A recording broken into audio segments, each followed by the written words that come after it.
My name is Dr. Carl Dindo. I use he, him pronouns, and I am the Director of Counseling Services. All right. So tell us how students can access counseling services at NAU.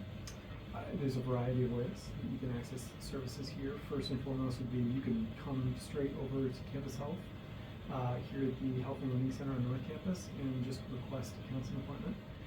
You can call if you need to. Maybe you're not on campus or you're at a distance or you're down on South Campus and you just want to call to make an appointment, you can do it that way too.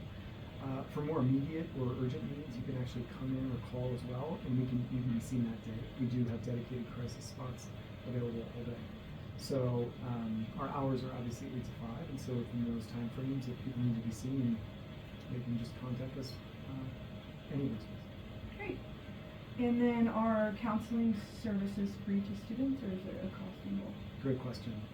Counseling services are not free for students. There is a small fee associated with counseling. It's far more affordable than going into the community for most students. However, that being said, we do know that finances are important and that for some students, even a small fee can feel prohibitive. So what we like to say is we want students to come in. The first session is always, first touch point, first contact is always going to be free. It's an opportunity for students to maybe dip their toe in, to get an understanding of, does this feel right for me? Is this the best resource for me? And that's no cost for them. And then from there, if a student really can't pay but they need counseling, we'll work with them to figure out a solution. Great. And then are the counselors students or are they certified professionals? Both, as a matter of fact. Yeah, so the majority of our providers are all licensed, either psychologists, counselors, or social workers. But we do also have a pretty robust training program that we use doctoral interns. So these are students who are finishing up their doctoral program for a year with us. We use doc-prac students, which are students who are in a doctoral program, either here at NAU or another local school, and that need clinical hours, and so they provide services for us.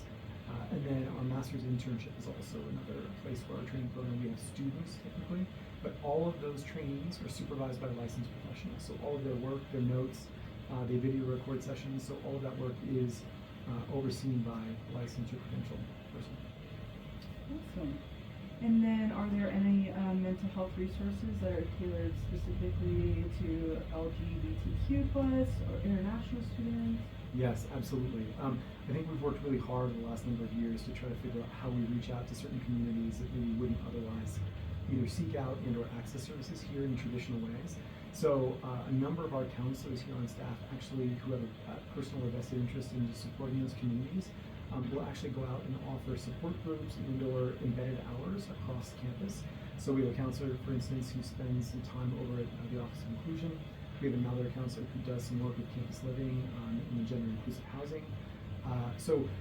We have a number of students, or a number of counselors who end up kind of liaisoning with and developing great partnerships with groups across campus that help to give us a little bit more access to those communities.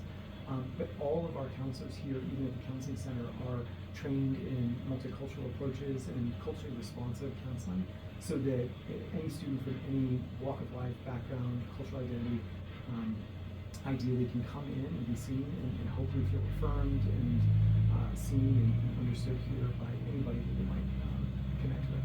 So yes, I think the services are definitely tailored, but then we really welcome anybody who's interested in receiving mental health support to come chat with us. That's wonderful. Okay. Are there any mental health hotlines that students should know about? Yeah, good question.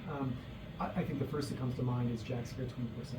So the counseling department has partnered with a third-party group that serves essentially as an extension for us after hours and on weekends to offer immediate crisis support for students who are experiencing a mental health emergency. That phone number is 928-523-2261. It's actually the same phone number as our main counseling line during the day and during business hours. And after hours, it switches over to be this after-hour service. So I think it's important students understand that is available to them, and they can access that if they're experiencing some a mental health crisis or need some more immediate support when we're not open or available here. I think 988 is a well-known suicide hotline. It's national. It's a great resource for, I think, folks who are experiencing perhaps more focused kind of suicidal thoughts or a risk of harming themselves and they want to talk with somebody after hours. They could certainly reach out to 988 if they didn't want to reach out to our Jack's Care 24/7. certain groups, like the Trevor project actually has a specific group or a specific hotline for students from the LGBTQI community and trans community that are interested in receiving some support around mental health crises as well. That's great. That kind of goes into my next question. What should a student do if their friend is experiencing suicidal thoughts? Yeah, and that can be really tough, Yeah. right? I think, especially because we want to know how can we help and what can we do. I think the first thing is just knowing what the resources are that are available, because sometimes even if we can't do anything beyond just get resources, sometimes that's exactly what we need to do.